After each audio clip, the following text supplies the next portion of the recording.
توی خانه صاحبکار بخار پلو از آشپزخانه بیرون میزد و توی حیاط میپیچید.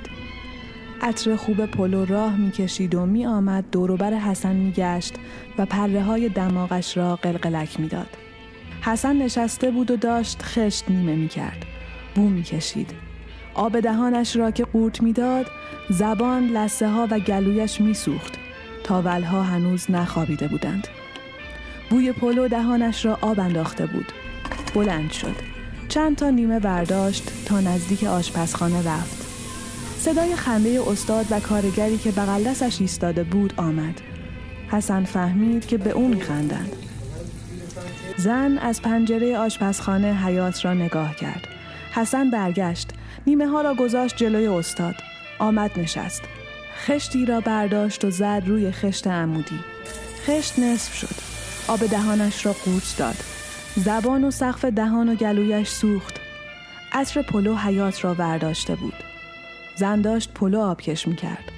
بخار پلو از پنجره بیرون می‌زد. حسن یاد بهار روستا، برگ‌های تازه درآمده، گل‌های به و چغاله‌های زردآلو و بادام افتاد. از شاخه درخت انگور گوشه حیاط یواشکی چند تا برگ نازک و تازه روییده کند. فوتشان کرد. گذاشت توی دهانش. جوید و قورت داد. برگ ترش مزه و خنک بود.